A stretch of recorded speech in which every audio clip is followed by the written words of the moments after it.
We've got a healthy audience now, so we're going to get started. My name is Joe Swimmer. I am the Executive Director of Episcopal Parish Network, and I'm really pleased to be with you today and to have you joining us for this digital workshop on the mysteries of the parish treasurer and the role that the parish treasurer plays, the indispensable role the parish treasurer plays.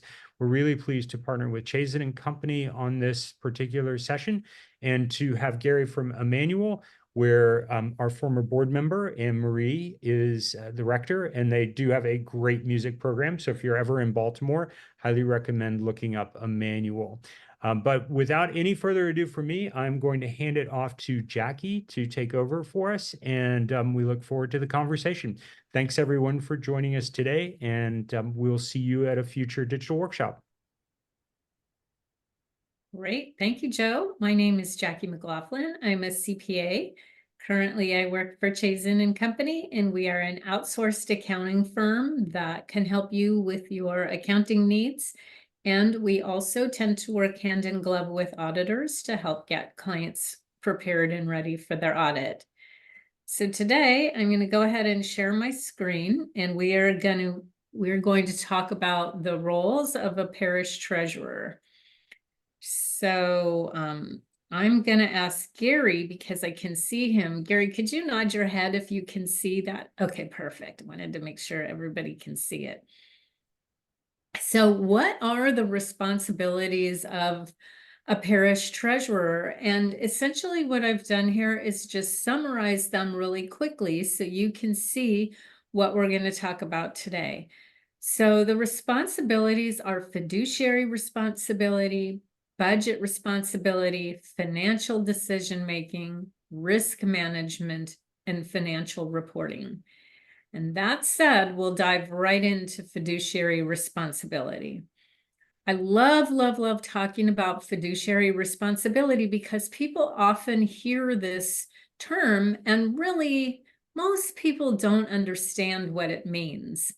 So officially, you can see the verbiage on the slide here, which says clergy and vestry members are fiduciaries who steer the organization towards a sustainable future by adopting sound ethical and legal governance and financial management policies, as well as by making sure the church has adequate resources to advance its mission. So the first couple of slides are going to go through all of the legal words about what a fiduciary means, and then hopefully I'm going to speak English to you and not legalese about that. So how you can protect yourself as a fiduciary, and again, we're going to talk about what a fiduciary is with knowledge. And that knowledge means you first have to understand your legal responsibilities as a fiduciary, and you have three different primary legal responsibilities: a duty of care, loyalty, and obedience. So you can see on the slide again that a duty of care means that you have to help the parish make prudent use of assets, exercise oversight to ensure effectiveness and sustainability, act with a greater care than you might give your own affairs. And then duty of loyalty, you need to make decisions in the best interest of the organization. And duty of obedience, you want to make sure that you advance the mission, adhere to the purpose, and just as importantly, obey any applicable laws and act following ethical standards. So getting away from the slides a minute and talking about what this really means, what fiduciary responsibility really means, is it's equivalent to being a parent. And I love making that analogy because as a parent, you are making all decisions in the best interest of your children. If you receive a job offer that's across the country, it might be a terrific offer. You might hesitate to take that offer if you determine that's not in the best interest of your children. As parents, if you want your children to grow up and be honest, ethical people with a lot of integrity, you need to set that example, and you need to demonstrate to your children what integrity and ethics and honesty looks like. And as I like to say, other than I'm sure all of us breaking a couple of speeding laws now and again. For the most part, we all demonstrate good examples to our children about following laws and regulations. There is something in this duty of loyalty, and I'm going to give you an example of that. Part of the fiduciary responsibility is you don't want to have a conflict of interest with the organization for which you're a treasurer. And I'm going to give you a good example of that and a bad example of that from my past. So a good example of that was not a church, but it was a nonprofit organization, and that nonprofit needed parking spaces, a lot of parking spaces, in a high cost of living area. And they needed them for their employees and their stakeholders and so forth.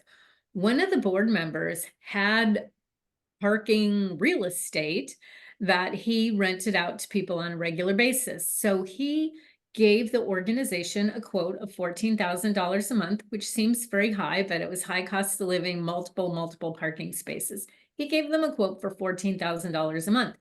Had he pushed that quote on them, had he tried to bully them, that would be bad fiduciary responsibility. But he didn't do that. Instead, what he did was encourage the staff members to go get competitive quotes from his competitors, and they did. And then they went to a board meeting and he laid out his quote for this parking. He laid out the competitors' quotes, and spoiler here, his pricing was on par with the competitors. And then he recused himself from the room and he left the room so that the board could vote on whether to give him this contract or not. No conflict of interest, well, original kind of conflict of interest, but he got around it in the ethical way that you're supposed to get around it, by recusing himself and having the board vote without him. Great example of good fiduciary responsibility. I'm going to contrast that with the, unfortunately, great example of bad fiduciary responsibility. This is when I was CFO of a nonprofit, and I had a board member come in and throw a contract on my desk. This particular board member was a certified financial planner. He threw a contract on my desk and tried to bully me into signing this contract to move the organization's assets from where they were invested to this particular contract. Now, A, that was not my wheelhouse. That's up to the investment committee, not the CFO. B, I knew enough to be dangerous, which was to know that usually that particular type of investment was a good deal for nobody except for the financial planner trying to sell it to you. But he continued to come in about once a week and be mean and rude and try to get me to sign this thing, even though I kept telling him, I don't have the authority. You need to run this by the investment committee. This isn't my wheelhouse. He continued to do that to try and get me to sign these documents. In the end, a quick spoiler on this story too, I didn't sign the documents. He did need to present it to the entire investment committee, and they voted it down for the exact reasons that I described. So that is not a good example of fiduciary responsibility with this particular individual. They were trying to bully their way into a contract that was good for them and them alone. Gary, anything to add, or No, I think you keep did a going? great job. Keep going here. So as a fiduciary, you do have a liability, and you need to understand that liability. So the risk is that you can be held liable for damages caused by your wrongful acts or omissions. Wrongful. So certainly if you say or do something in good faith, you don't have to worry about this. But if you're doing something wrongfully, well, then you have a different problem on your hands. Your defense to this is to understand your responsibilities as a clergy member or a vestry member and ensure that the organization follows its laws and its bylaws. Now, something that a lot of churches don't necessarily have that may be able to help you is to carry officers and directors insurance to help protect against that. As a fiduciary, you can reduce your risk. So I unintentionally set up this mnemonic, busy, B-U-S-E. So, how can you reduce your risk? You can be familiar with the church's financials. And as a treasurer, that's critical that you do that. I'm going to go off on a little tangent regarding the church's financials. Everybody tends to think that they have to have an accountant as the treasurer.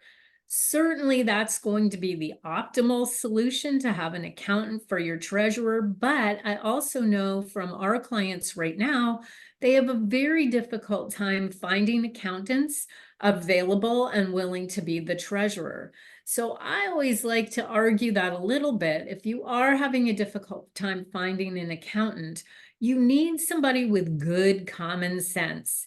Somebody with good common sense can be a very effective treasurer because at the end of the day, it's all about cash in and cash out. If you can manage your household finances, you can be a good treasurer for a parish. And here's what I mean by that. If you're managing your household finances, all good accountants will tell you that you probably have your pool of money that I'm going to call your operating pool of money. That's the money in your home that you're using to pay your mortgage, your rent, your utilities, your food, your insurance. That's what you're doing that for.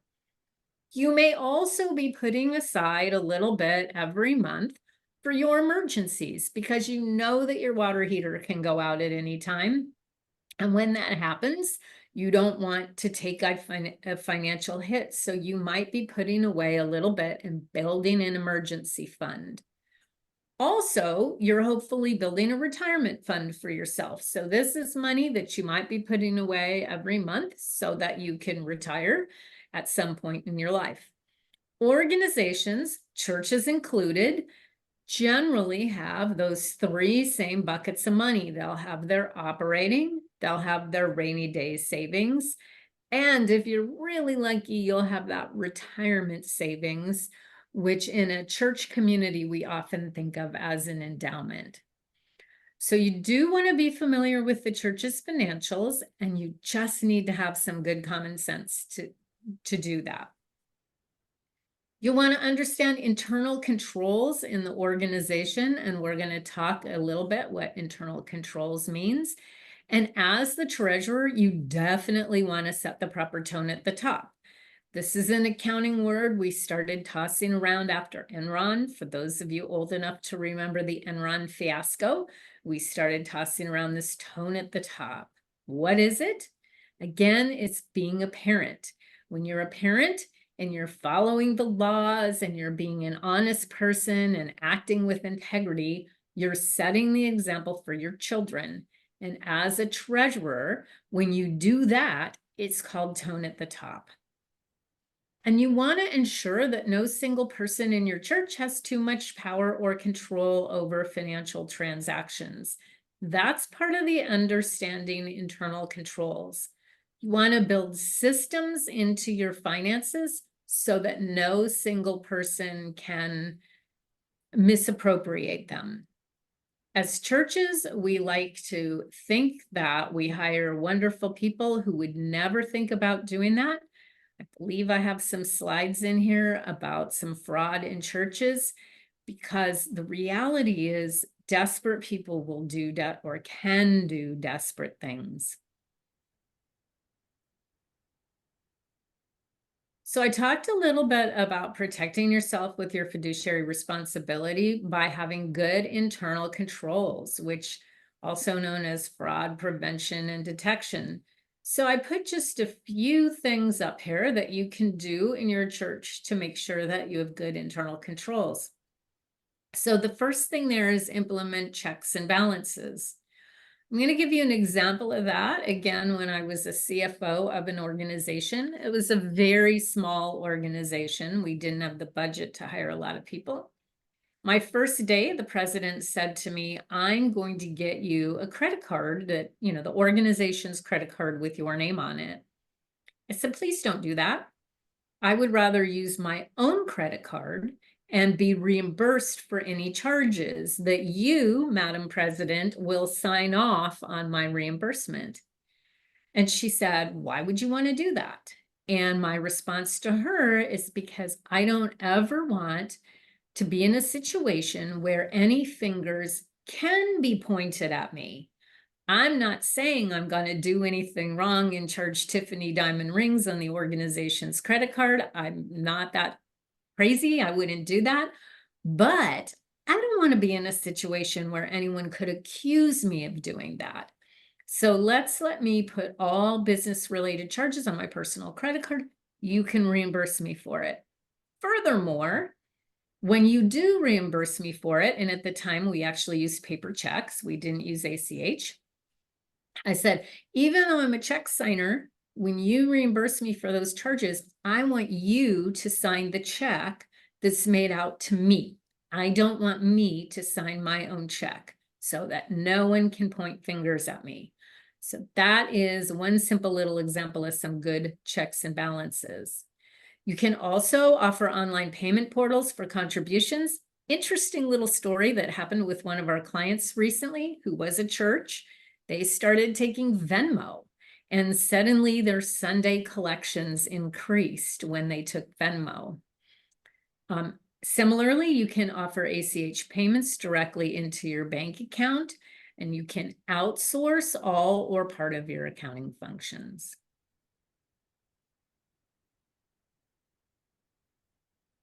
So I promised you some examples of fraud in Episcopal churches in particular. So these were frauds that were in the news, meaning there's no risk of defaming or, what's the word, defraud? That's not the right word. Slandering anybody. This was in the news. It went to court. It was prosecuted. So it's a matter of public record. But you can see here, and by the way, I did take the names out. An Episcopal rector was accused of receiving a kickback of $50,000 from a vendor for illegally approving invoices for overpayment. The rector also allegedly misused the parish credit card for cash withdrawals, clothing, jewelry purchase, and expenses associated for travel with him and his family members. So somebody put in the chat, can Venmo be set up for church, or does it have to be tied to someone's individual account?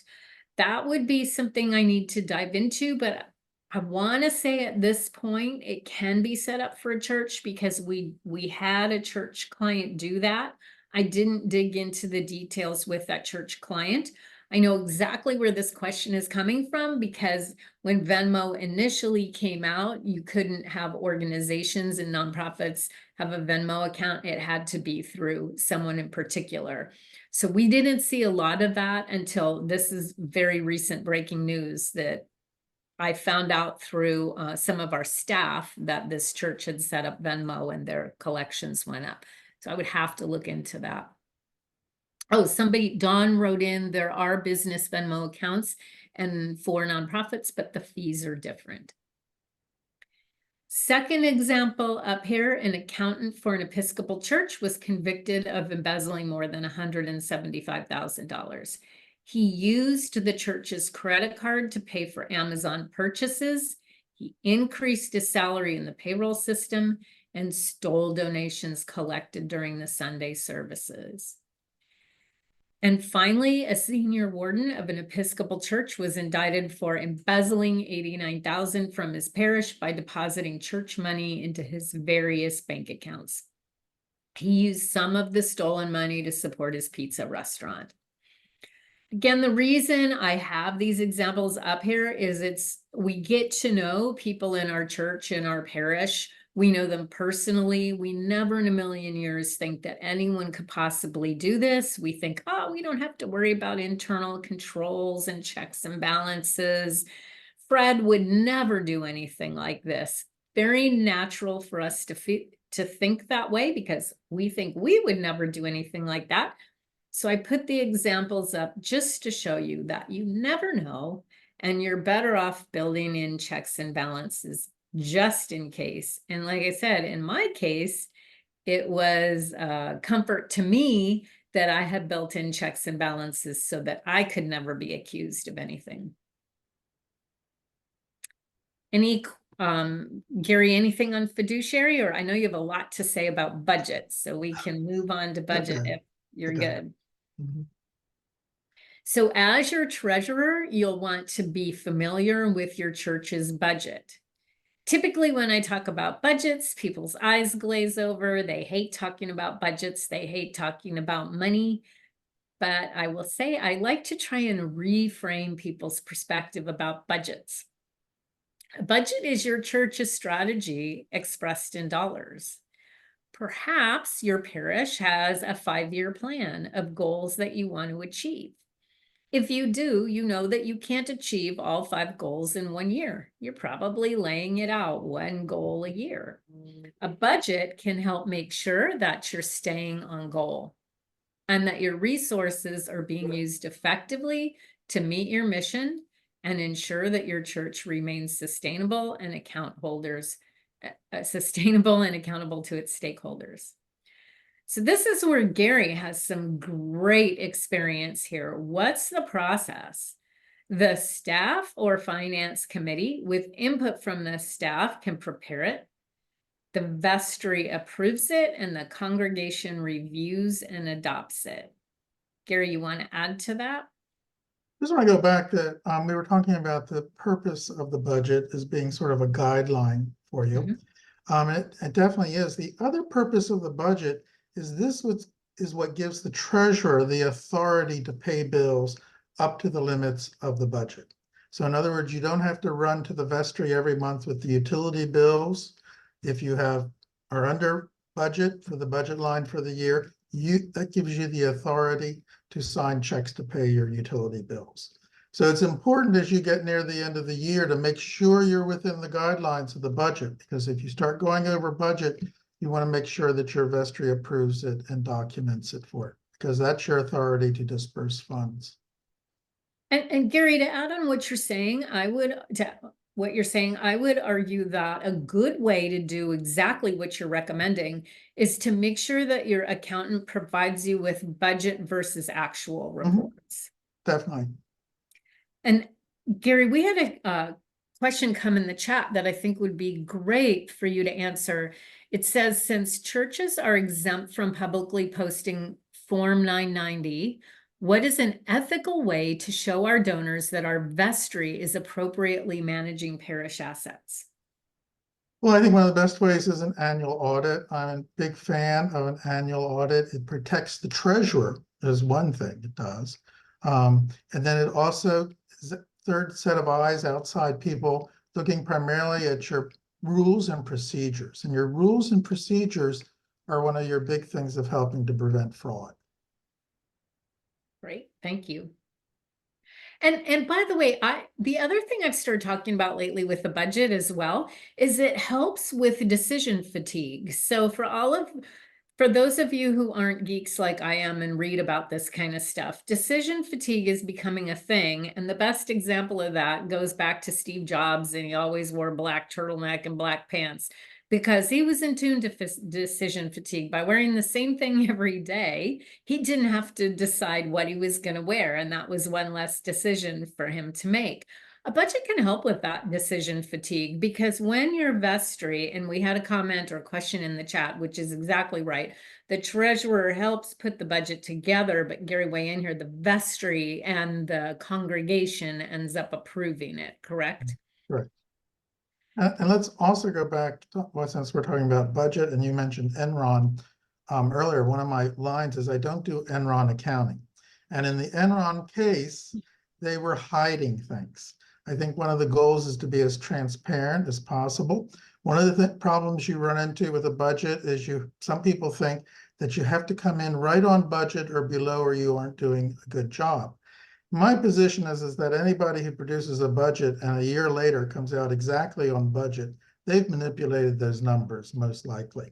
There's nothing wrong with being absolutely truthful. If you went over your budget, you probably know why you went over budget. Maybe you need to adjust for the next year, put more money into that line, or maybe you just had a year where, if it's like your utilities, it was colder than unbelievable during the winter or hotter during the summer. I've also seen people that want to try and start manipulating the expenses. If utilities is over, then they're like, well, let's take some of this and charge it someplace else so it doesn't look so bad. Not a good idea. You're much better with the truth. And I 100% back what you're saying. Gary, let me add a semicolon. However, even though you're recording your utilities in your example, in the utility line and going over budget, yes, yes, yes, that's the truth. But then you can look at your budget to actual report and go, oh my gosh, we're saving money on travel. So let's be intentional about really not having people travel so that we can have that that excess budget that we had budgeted for travel, and it can cover the shortage in utilities. And this is where the treasurer's role comes in. The treasurer is seeing the whole pictures of what's going on within the congregation and parish, whether it's administrative expenses, building and maintenance. They're looking for areas that are going to come in under, or some that are going to come in above, so it can balance out by the end of the year. Lots of times, maybe your chair of the building committee only cares about his line and says, oh, I'm under so far, I'll spend some money on X. Well, if you don't really need X and your utilities are coming in high, then you can use some of that money to balance you out. So the treasurer is looking at the whole picture. Absolutely. And somebody wrote in the chat, should auditors be from outside the parish? I would argue yes. A financial statement audit that, for example, publicly held companies get, that's done by an independent CPA firm. If you have the budget, I would absolutely recommend getting that independent CPA firm. And Gary, I think you were the one talking about a budget is a good, I'm sorry, an audit's good for transparency. When you were talking about the audit, were you thinking about that external audit from a CPA firm or an internal audit? I'm much more familiar with the external audit. They dig down a little bit more, more disclosure of footnotes. And here again, I think the external auditors require the documentation to be prepared a little bit better of how a dollar gets from the collection plate to being recorded in the books. So this next slide talks about budgets being the guidepost, being the financial guidepost for your church's strategy. So they should be created every year with input from the staff. That's really important because your staff people are going to be the ones who need to keep their eye on the ball and hopefully come in within budget. And as anybody who's taken Management 101 is taught, that the best way to elicit the best response from people who are managing is to empower them to have a say-so. You'll want to have that annual budget be consistent with your strategic plan if you have one, approved by the congregation, measured against performance monthly. So that's what Gary and I were talking about a little bit earlier, that budget to actual variance report, and investigated when large variances exist between budget and actual. This is an example of those internal controls I was talking about earlier. Investigating large variances is a form of internal control. And I think as a treasurer, Gary will probably tell you, and then Gary, I'm going to let you say this, that he may get these budget variance reports and he may say, oh my gosh, utilities is over budget $20,000. But I would bet Gary's not the one investigating why. He's probably going back to the staff and saying, why is this over budget $20,000? True. Although sometimes, you know what the weather is like. And when you're paying that bill monthly or so, True. you're like, golly, it's a lot of money this month. Hope it's cheaper next month. Very good point. Gary, somebody else wrote in the chat, my understanding is that the Episcopal Church, which does not have a congregational policy, that the congregation receives the budget, the vestry is approved, but the congregation does not have authority for approving the budget. Yes or no? That's what the chat said. Could you run her sequence past me again? The Episcopal Church, which does not have a congregational policy, Right. says that the congregation receives the budget, the vestry approved, but the congregation does not have the authority for approving it. I think this is going to become a parish by parish thing that's going to be described in your governing documents. Sometimes the budget is an item that's in the governing documents, sometimes it is not. So you're gonna have to take a look at those. Thank you. Treasurers are also important in the financial decision making. And Gary gave a good example of that just in the budget presentation. So treasurers assist the vestry in making informed financial decisions, such as the approval of the annual budget or approval of significant expenses outside the annual budget. So this goes to my personal financial example in that if you can afford to put money away every month for emergency savings, that's absolutely the most prudent thing to do. But sometimes you have something major happen, like maybe your HVAC breaks and maybe you've got to replace it completely. In a church, that's going to be a huge expense. And I guarantee you it probably wasn't budgeted for.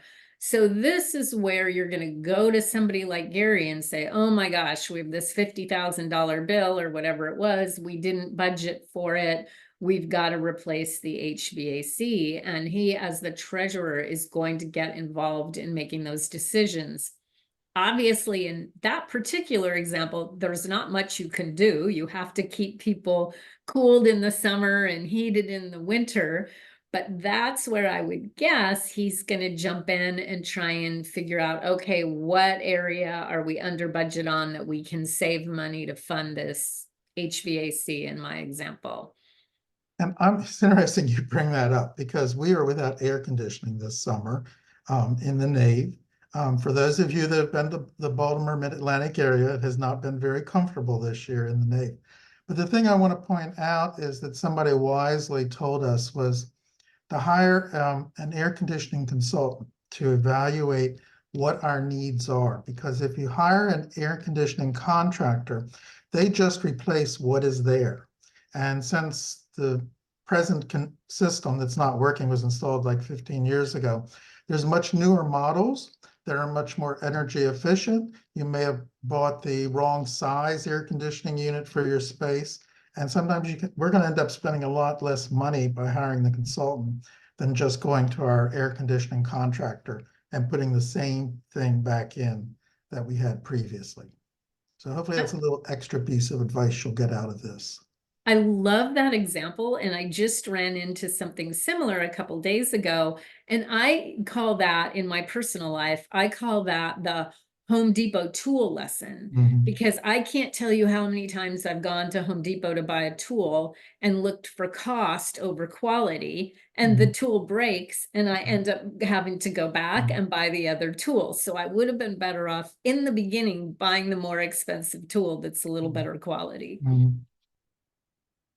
So somebody asked in the chat, are other parishes having trouble finding a local person to perform an audit? As a gross generalization, and this person's in Northern California, I will tell you that we're seeing in our clients, the answer is yes. And the reason for that is because young people don't want to be CPAs anymore. The baby boomers, who are kind of the last group of large CPAs, are retiring. There's not enough of the young people to replace the people retiring. And it's very, very difficult to find people who know not-for-profit accounting, which is what a church accounting in a GAAP manner would apply not-for-profit accounting. Not-for-profit accounting is unique. To give you an example, in the CPA exam, 20 to 30% of the exam covers both not-for-profit and governmental accounting. So for simple purposes, you could say 15% of that exam covers not-for-profit accounting, which is teeny tiny. And I only say that to emphasize that it's not something as accountants we're taught. So it is a niche within the accounting industry, which makes it hard for these firms to hire and keep people who know not-for-profit accounting to provide audits. So one of the things that we want to do, given, and the treasurer should be involved in, given my previous slide about fraud, is how to protect your church with risk management. And a treasurer needs to be involved in risk management. And we've touched on that a few times already. You want to protect your church with policies and procedures. So I've given you a couple of little ones in my own life where, I created a policy that I can't sign my own checks made out to me. The president had to do it, or I can't have a corporate credit card. I need to run it through my personal credit card. So those are some of the types of policies that a treasurer can be involved in. Now, churches do not have to file tax returns. However, I will tell you this, that on the 990 return, which is a not-for-profit tax return, the IRS asks if a not-for-profit has a conflict of interest and a whistleblower policy. Again, churches don't have to file a 990, but the IRS asks this for good reasons. These are good policies to have. So I touched on the conflict of interest policy when I talked about the gentleman who had the parking lot and did it all correctly. And I talked about the certified financial planner who did not do it correctly. That would be covered in a whistleblower, or I'm sorry, conflict of interest policy, which essentially lays it out that board member or vestry members should not be acting in their own best interest. And in the example of the gentleman with the parking lot, that process was all laid out in the conflict of interest policy. Another good policy to have is that whistleblower policy, and that's a good policy to have because there is an organization who does every single year, they do something called Report to the Nations that reports on fraud globally. And the number one method that is used to catch fraud is whistleblowers. So, and you can see by the slide in 2024, whistleblowers account for 43% of fraud detection. That's a very high level. Many people have the misconception that auditors will detect fraud. They will not. And in fact, it's in their engagement letter that they will not. Their job is to determine if the financial statements are materially correct and in compliance with generally accepted accounting principles. If in the course of that audit they find fraud, they have an obligation to report it to the leaders. But their job is not to go out and find fraud. Somebody asked a question, Gary, this would be a good one for you. Can the parish administrator have control of the bank account or access to the bank account? I don't think so, especially if there's 2 or 3 other people that are qualified in the parish to have access to it. Now, when you get into a small congregation, lots of times the parish administrator, parish secretary has become all one these days or so. And in those cases, you're always going to have exceptions because you want 2 or 3 people to be able to have access. But in general, I would say no.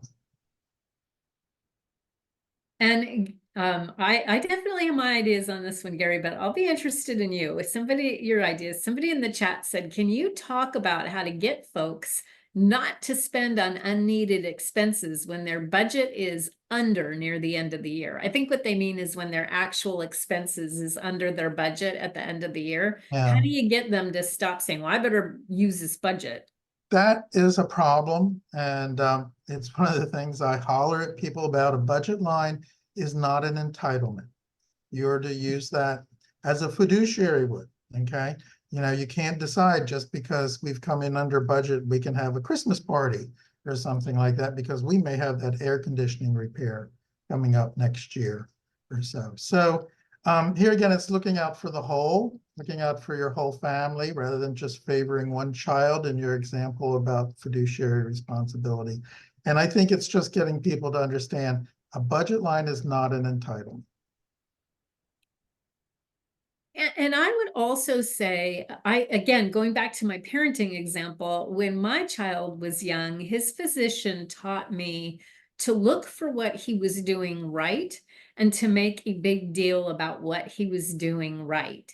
And I would say that applies to this question as well. If you're getting budget to actual reports every month or every quarter, and you see people coming in under their budget and using their resources efficiently, I think it's very appropriate to acknowledge them and express your appreciation for the good fiduciary responsibility they're demonstrating. We all love it when people say nice things to us and about us. And I think we underestimate how far that acknowledgement can go.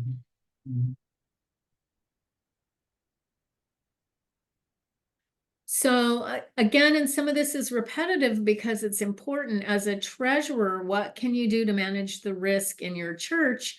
Set that proper tone at the top. Identify financial risks. So I'll give you one in a church. A financial risk would be if every Sunday you have one person doing the collections and they pass around the collection plate and then by themselves, they go lock it up in a safe. That very simple example, that would be a risk financially. You're better off having teams of 2 go out with the collection plates, because then somebody would have to collude if they were going to do something they shouldn't be doing. Ensure that there's internal controls that exist to mitigate the risk of fraud or financial mismanagement. So that the example about the collection plate was an example of internal controls. And then again, be familiar with insurance coverages. Financial reporting, regular and timely. So a treasurer should make sure that they get regular financial statements. That may differ depending on treasurers or your parish and your resources. At a minimum, that treasurer should be getting financial statements quarterly. I would say preferably monthly. It's up to the treasurer then if they look at them monthly, but absolutely quarterly, they should be getting financial statements. And those financial statements should include what all of us think of, little different words for nonprofits, but what we think of as a balance sheet, an income statement, and a budget versus actual. And hopefully, I think as Gary's demonstrated or talked about today, that budget versus actual is a critical report for the treasurer to get. And then that treasurer should ask questions about anything that looks unusual. So Gary and I have touched a little bit on Enron, and I love to tell this story. Again, I can geek out on Enron and talk to you for 2 years about all the crazy stuff that they did. But when you strip away all that complicated accounting stuff that happened in Enron, it comes down to one problem. And before I tell you that problem, I have to tell you that the accounting firm who audited Enron, I call the Titanic. It was the biggest firm in the world. They said it would never sink. It had been the biggest firm in the world for over 100 years, and it's gone now. Thanks to Enron, it's gone. The Titanic sunk. And when you strip away all of the crazy accounting stuff Enron did, it came down to one thing. All these brilliant minds in the audit firm who were auditing Enron, the best minds in accounting, every one of them was too embarrassed to sit in a room with Jeff Skilling and say, I don't understand this. Please explain it to me. They were too embarrassed to ask questions. So I have on this slide, in the middle of the slide, questions should be asked about anything that looks unusual. And I cannot emphasize that enough. And I'll tell you, in my own life, I don't care how stupid the questions look. I don't care. And if you're asking a question and you have somebody who makes you feel stupid for asking that question, you need a new person. Nobody should ever make you feel stupid for asking any question. And regular financial reports should be provided to the full vestry on a regular basis. Any thoughts, Gary? Well, I to a certain degree beg people for questions and stuff. I tell people that I'm like the Holy Spirit. I'm with you 24 hours a day, 7 days a week, 365 days a year. I do tell people that not to dampen their enthusiasm for asking questions during vestry meetings, but if they would send me an email first, it gives me the chance to investigate their question if I have to go up and look for particular dollar amounts, rather than just shooting a dollar amount off the top of my head or so. But I usually tell people, if you have a question, the person sitting next to you probably has the same question or so. And I'm so happy. We did not have a July vestry meeting, but we'll have an August vestry meeting. And so far, I have 9 questions in the pipeline. And the answers, I will give the answer to the people in an email exchange, but then I also give the answers during vestry meeting as well. They like to know what people are asking. So I really am very excited for August. I have a record 9 questions. And I think we love it, Gary, because that means people are looking and they're engaged, and that's what we want. That's right. That's right. Mhm.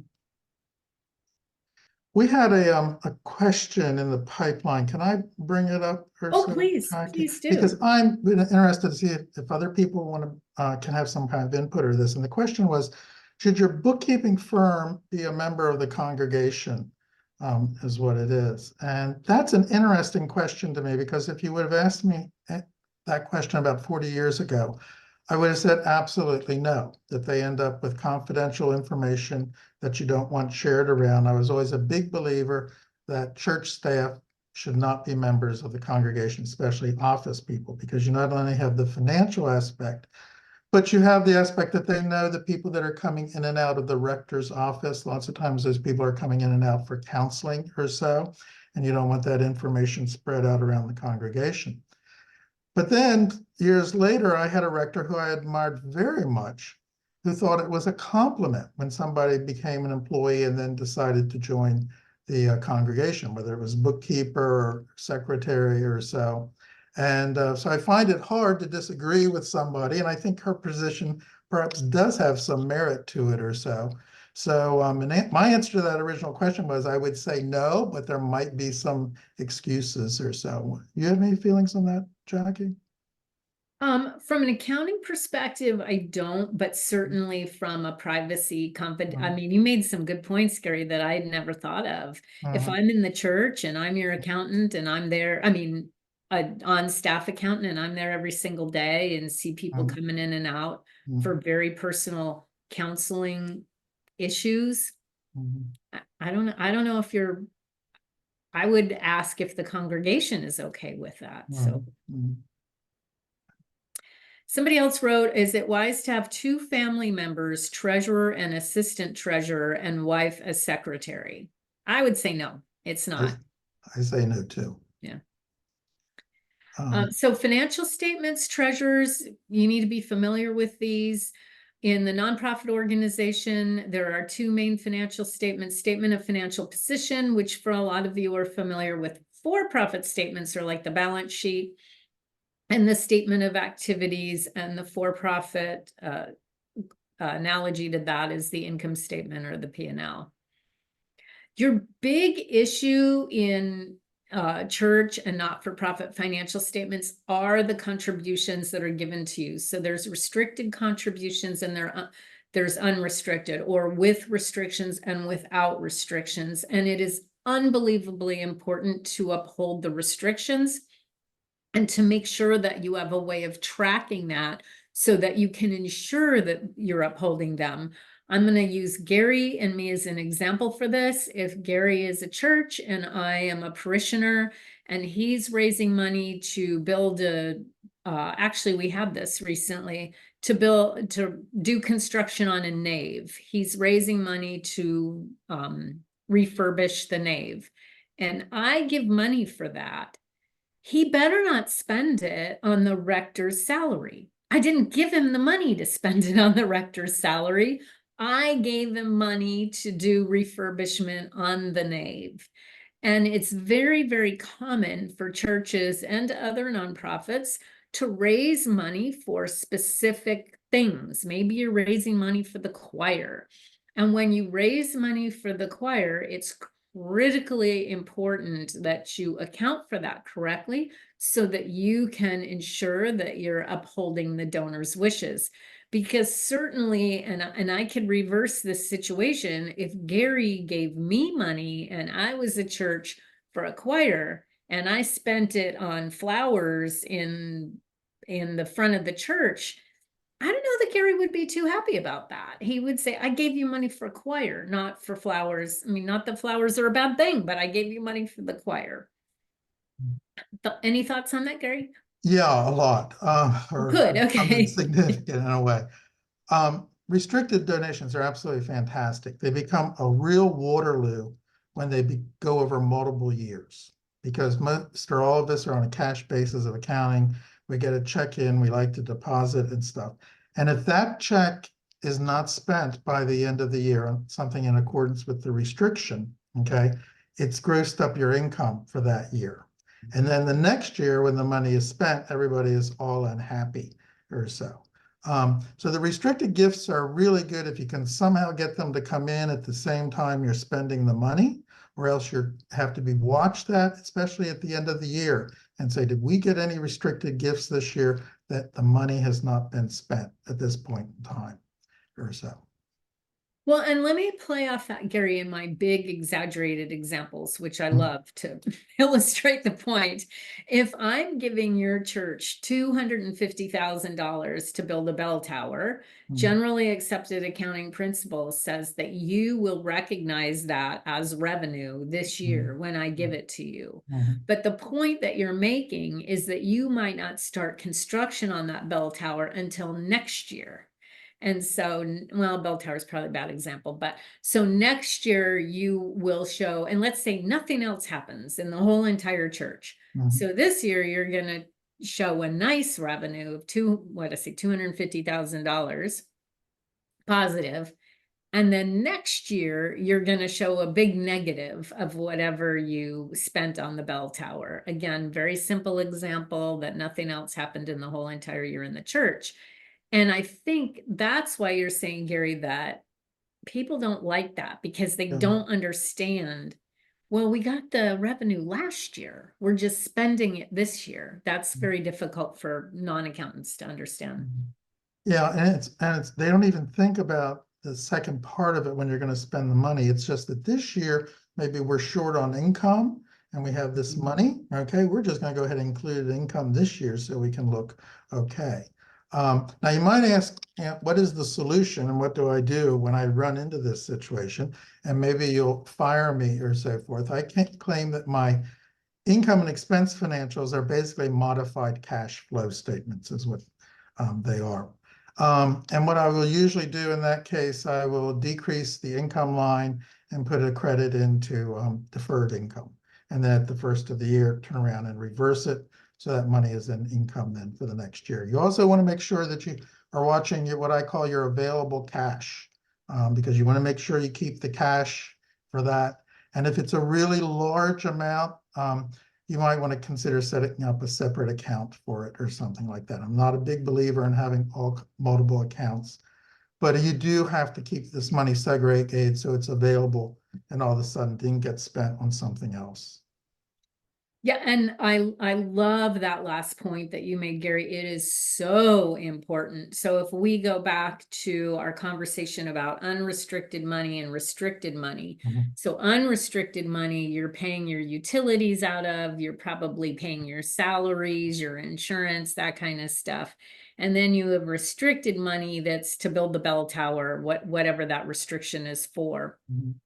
And you have to make sure that you have enough unrestricted money in your account so that you can pay your salaries and your utilities and all of that. You get into trouble when you don't realize how much of your total cash is restricted and you start spending accidentally restricted money to keep, as I say, to keep the lights on for unrestricted purposes. You get into trouble when you do that.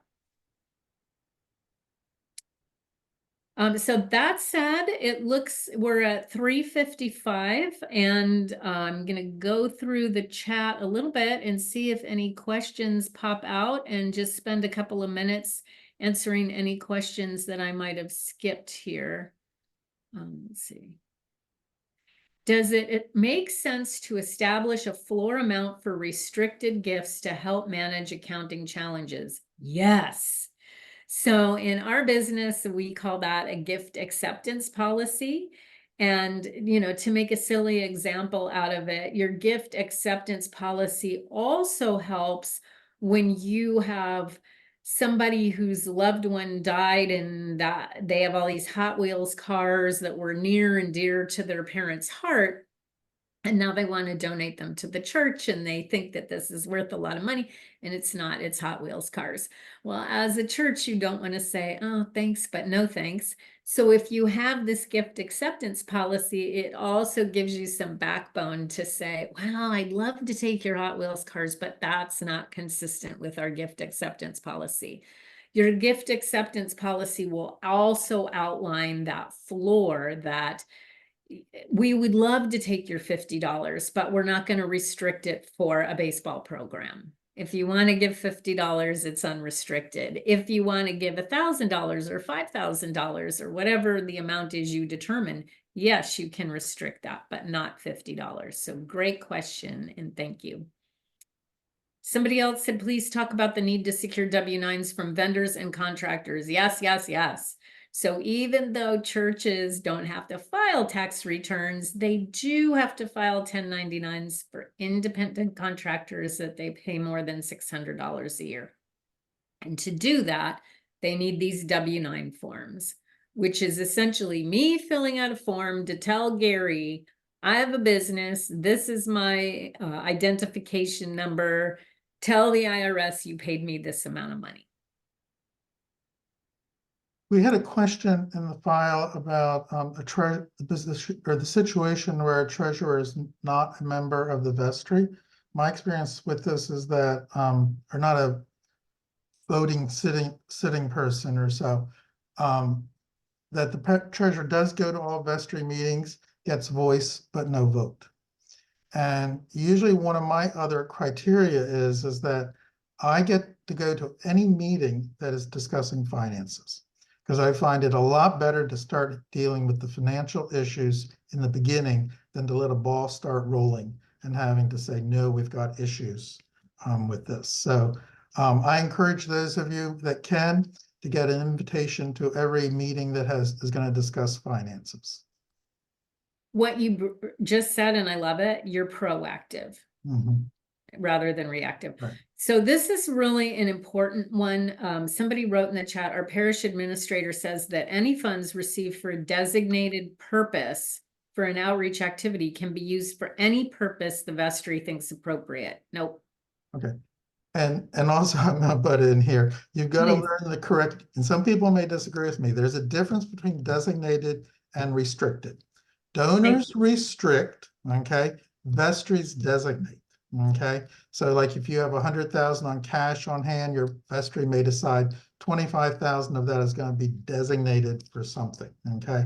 But a lot of people get this confused. So I'll just say again, donors restrict, vestries designate.